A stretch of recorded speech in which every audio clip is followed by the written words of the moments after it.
Je vais poser un défi difficile à relever. Regardez. Vous jouez avec les blancs. Vous le voyez, ils ont une pièce en moins. Pouvez-vous me dire comment sauver la partie? Vous pouvez prendre de 2 à 10 minutes. Attention, il ne faut pas seulement trouver un coup, mais tous les coups nécessaires pour faire une partie nulle. Pour ce faire, vous devez bien évaluer les options de l'adversaire. Et je vous préviens à l'avance que la solution peut sembler facile et en fin de compte ne pas l'être. Vous pouvez commencer.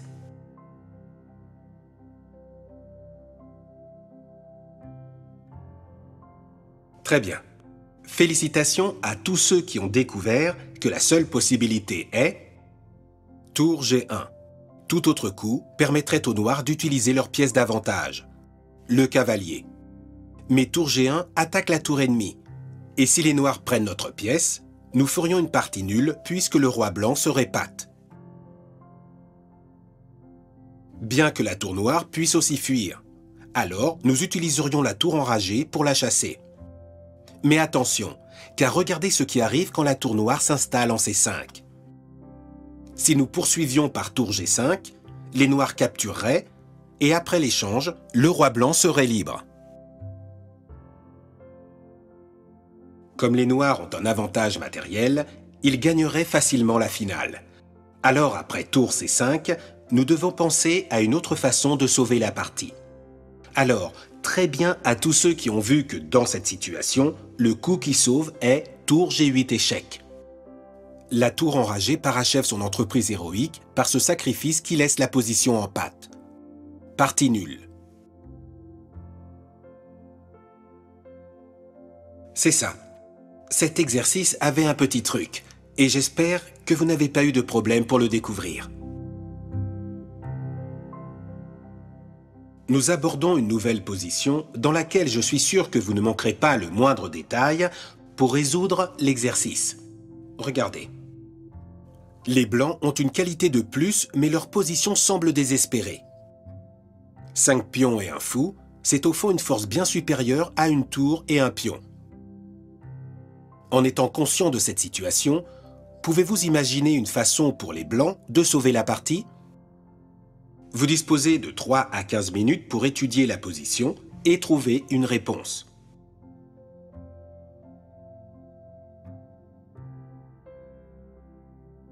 Félicitations à tous ceux qui ont trouvé la seule manœuvre pour se sauver. C'est celle-ci. Les blancs doivent prendre le fou en sacrifiant leur tour.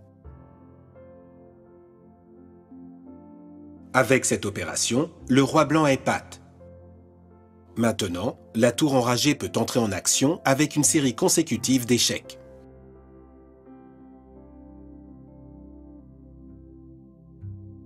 Si le roi noir tente de s'échapper par la colonne H, il est en échec et ne peut pas l'ignorer.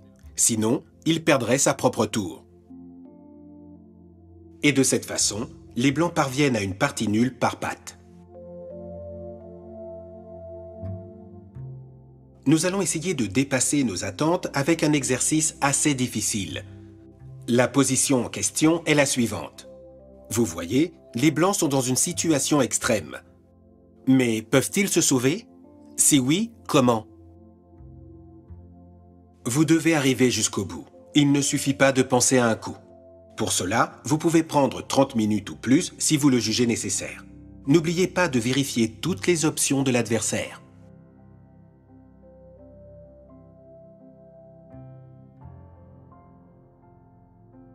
Voyons la solution. Premièrement, notons que le roi blanc est déjà dans une position de patte. Il ne peut accéder à aucune case, les 2 fous noirs l'en empêchent. Par conséquent, la question que nous devons nous poser est: comment pourrions-nous nous débarrasser de nos propres pièces? Cela ne semble pas facile car nous n'avons pas beaucoup d'échecs. Il est clair que ce qui nous vient en premier à l'esprit, c'est le sacrifice de la dame B7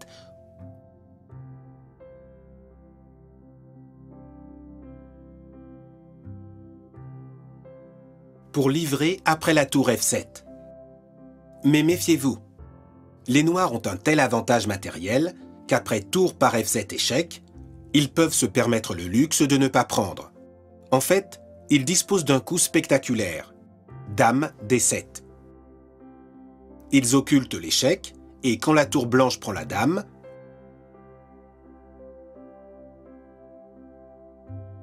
le fou capture la tour. Regardez, le problème n'est pas seulement que les noirs obtiennent un avantage matériel décisif, mais que maintenant le pion et les rois blancs peuvent se déplacer. Il n'y a plus de pattes et les blancs sont complètement perdus. Par conséquent, si vous pensiez à cette option, rappelez-vous toujours qu'en utilisant la pièce enragée, vous devez être sûr d'avoir bien calculé. Sinon, la perte de matériel vous fera également perdre la partie. Un autre sacrifice erroné serait tour par H3. L'idée n'est pas mauvaise. Si les blancs prennent, vous faites une partie nulle avec la dame enragée.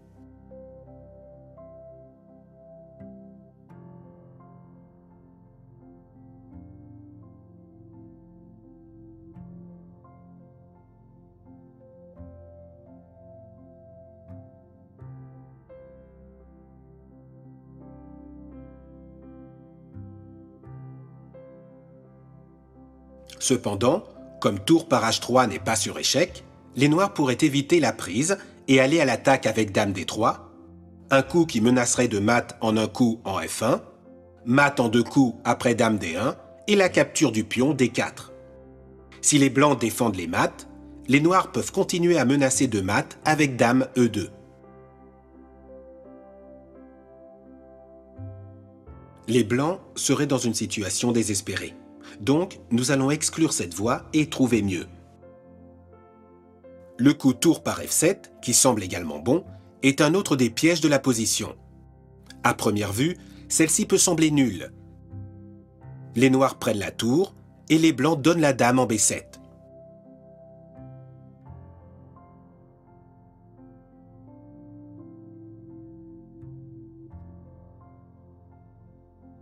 Mais là encore, comme il n'y a pas échec, les noirs peuvent utiliser l'échec intermédiaire fou G2. Les blancs sont forcés à prendre, et ensuite, les noirs prennent la tour et ont une pièce en plus. Nous avons à nouveau perdu le patt, car cette position est pleine d'apparences trompeuses, des coups qui semblent bons et ne le sont pas. Notez que, des 4 options, la seule qui fait une partie nulle est tour H8 échec. Tour H8 échec. Nous forçons le roi noir à se déplacer et maintenant nous mettons en œuvre la pièce enragée, que ce soit avec la dame ou la tour. Par exemple, dame le par B7 échec,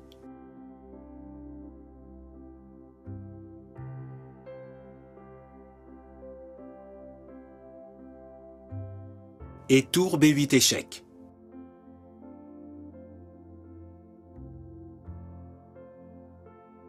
Quand le roi s'échappe, la tour le met en échec, en contact permanent avec lui, et parvient à la partie nulle parce que les noirs ne peuvent pas échapper aux échecs directs.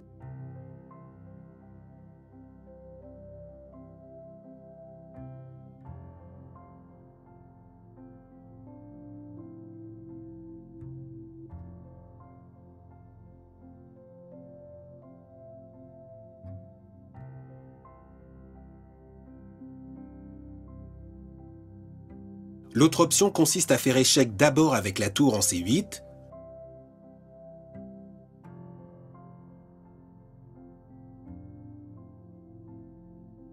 et quand les noirs prennent, la dame blanche se sacrifie.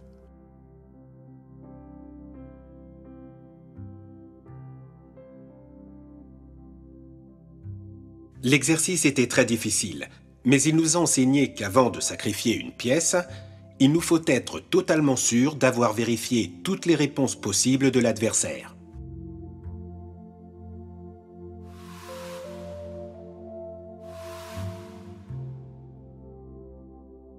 Lorsqu'un pion se détache d'une chaîne, il devient un pion isolé. Ci-après, nous allons étudier ses différentes caractéristiques stratégiques. Il s'agit d'un thème très important qui mérite toute notre attention. Observez cette structure très typique où le pion blanc D4 est resté isolé. Regardez les deux conditions fondamentales. D'abord, il n'a pas l'appui des pions dans les colonnes adjacentes. Ensuite, il est dans une colonne ennemie ouverte. Généralement, un pion isolé est un grand désavantage stratégique dans la finale d'une partie. Pourquoi? Essentiellement parce qu'il peut être attaqué par différents points, et dans ce cas, il devra toujours être défendu par des pièces et non pas par des pions. En outre, la case d'en face, D5, est une case centrale qui peut être facilement utilisée par l'ennemi.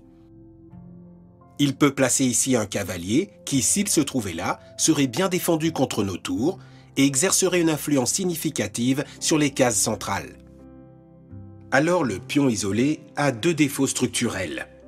Sa propre faiblesse et celle de la case qui est juste en face. Toutefois, il a quelques facteurs en sa faveur, en particulier dans la phase du milieu de partie.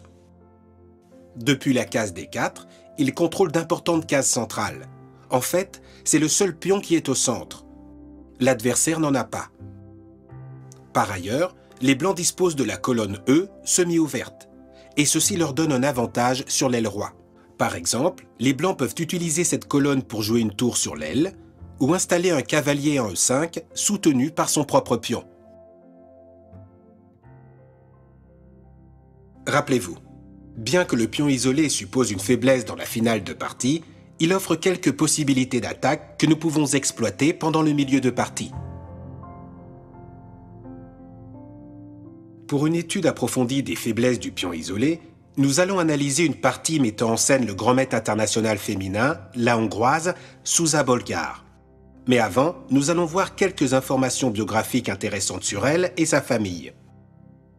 Les trois sœurs Polgár, Zsuzsanna, Sofia et Judith, ont réussi à ouvrir un chemin dans un jeu dominé par les hommes. Avant leur naissance, leur père, le pédagogue László Polgár, avait écrit un livre intitulé « Comment élever un génie ?»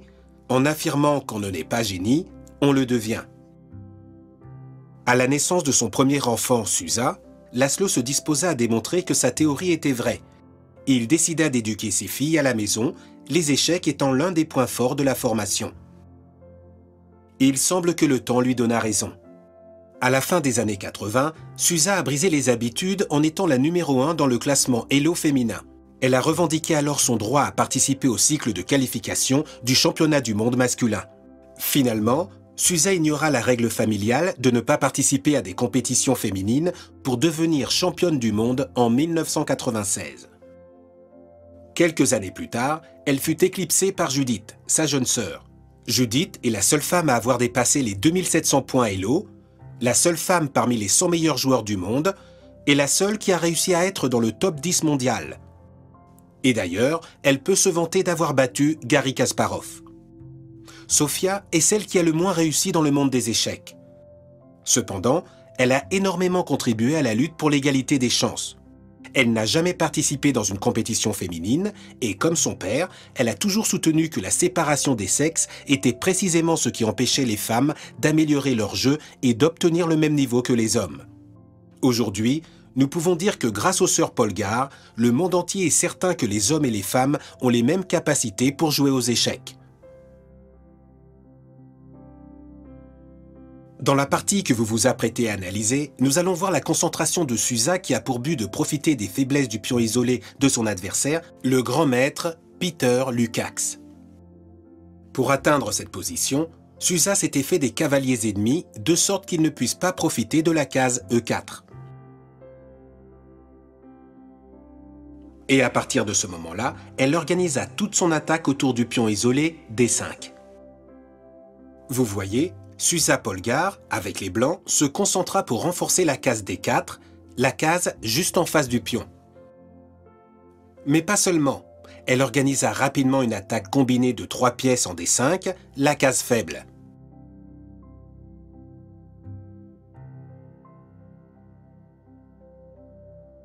Ici, l'avance classique en E4 menaçait déjà en profitant du clouage. Les noirs déclouèrent avec dame F6, et Zsuzsa choisit d'intégrer la dame à son attaque sur la case faible. Cela mit son adversaire dans une situation très difficile. Il ne pouvait plus défendre le pion faible avec tour D8 car il serait cloué. Les blancs joueraient E4 et les noirs ne pourraient pas prendre parce qu'ils subiraient le mat du couloir en 2 coups.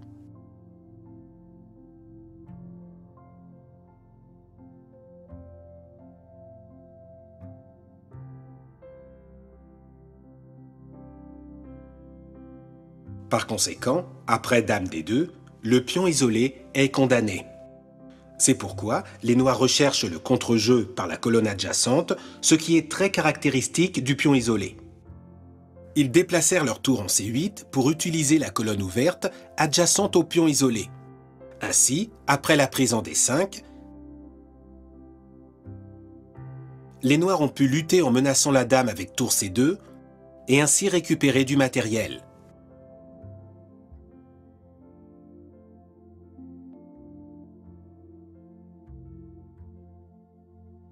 Rappelez-vous, la domination de la colonne ouverte adjacente au pion est décisive dans la lutte stratégique découlant du pion isolé.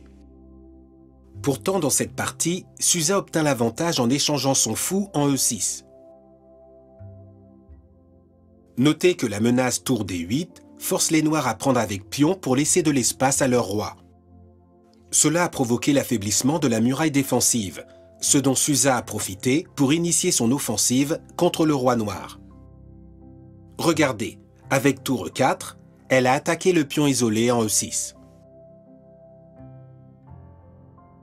Vous voyez, le pion blanc sur B3 était aussi isolé. Mais les risques n'étaient pas si importants. Le pion en E6 était central et il était proche du roi. Cela suppose essentiellement un plus grand danger. Par ailleurs, les blancs pouvaient attaquer par les colonnes centrales ouvertes, tandis que les pièces des noirs étaient un peu désordonnées. Tout ceci a fait que Susa est parvenu à une forte domination au centre en maintenant les noirs esclaves de leur pion isolé. Lorsque le rival de Polgar voulut porter sa tour à la défense, les blancs entrèrent avec une grande force par la 7e rangée. Et le grand maître international féminin Susa Polgar remporta la partie en 31 coups. Maintenant, voyons un autre exemple de la pratique magistrale.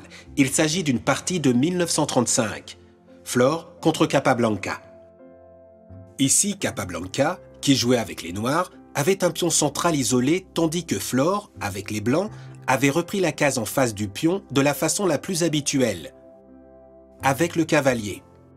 À partir de ce moment-là, commence une lutte par la colonne ouverte contiguë au pion, la colonne C, et Capablanca décida de liquider le matériel et de mettre son roi à la défense. Après l'échange des tours, Capablanca se chargea de démontrer que les possibilités de nul étaient bien réelles. Comme nous le voyons, Capablanca défendit le pion isolé avec son roi,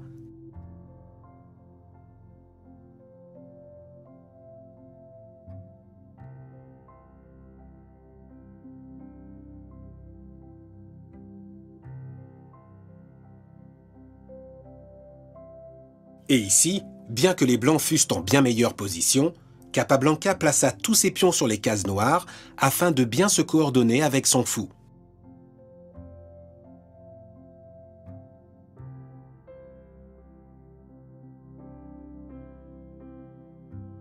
Il faut dire que s'il y avait eu plus de pièces, surtout des tours, les chances de défense des noirs auraient été beaucoup plus limitées.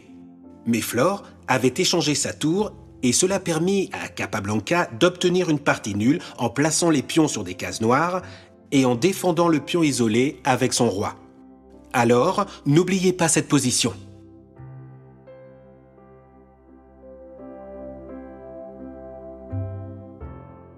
Maintenant, nous allons étudier les possibilités d'attaque que peut nous offrir un pion isolé. Ici, nous allons voir comment les blancs tireront profit de l'avantage d'espace que leur donne le pion isolé sur l'aile roi. Notez qu'il dispose déjà de 2 pièces situées sur la 5e rangée et le fou, en D3, pointant vers la case critique H7. Alors les blancs jouent dame F3. Le fou noir en B7 est impuissant et par conséquent, le cavalier D5 ne peut pas bouger. Lorsque les noirs défendent leur fou, les blancs déplacent la dame en H3 en augmentant la pression sur H7. Si les blancs avaient le trait, il pourrait facilement gagner en éliminant les défenseurs de cette case. D'abord, le cavalier D5, qui défend le cavalier de F6. Et après les échanges, les blancs élimineraient le cavalier F6 de leur adversaire. Le mat en H7 serait inéluctable.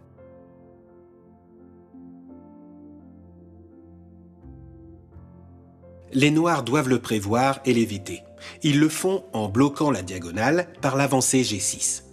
Mais maintenant, faites attention aux nouvelles idées d'attaque qui ont surgi. Les blancs peuvent jouer fou H6 en attaquant la tour. Puis, ils ont la possibilité de finir la partie avec élégance, avec le coup cavalier par F7. Et après sa prise, dame par E6 échec et mat.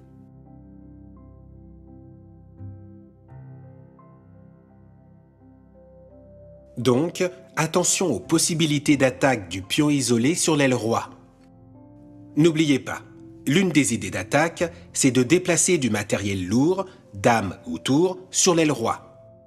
La façon la plus courante est d'utiliser l'espace ouvert par le pion isolé pour les faire passer à la troisième rangée. Une autre façon d'utiliser le pion isolé consiste à l'introduire au centre. Regardez. Les blancs se défont du pion en avançant en D5 et ainsi parviennent à faire irruption au centre et libérer leur jeu potentiel. Observez comment, quand les noirs prennent le pion, la tour E1, qui jusque-là était un peu inactive, attaque maintenant directement le fou ennemi. En outre, après les échanges,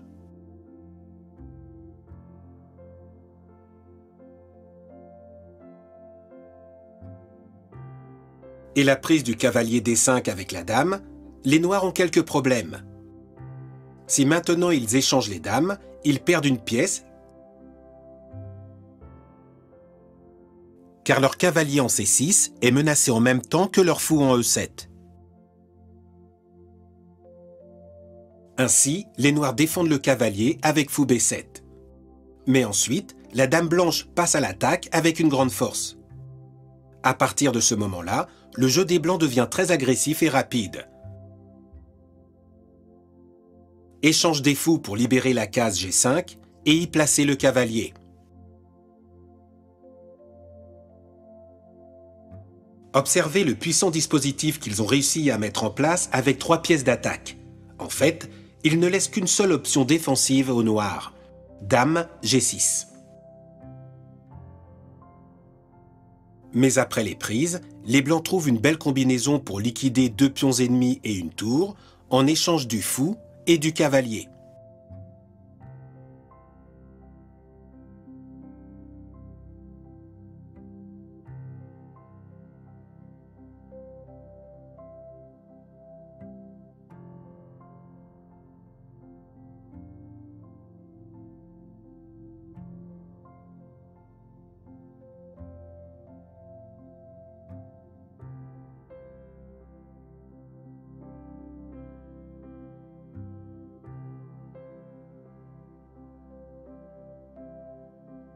Maintenant, ils passent un pion et parviennent à une finale gagnante, car la tour soutiendra son pion jusqu'à la case de promotion.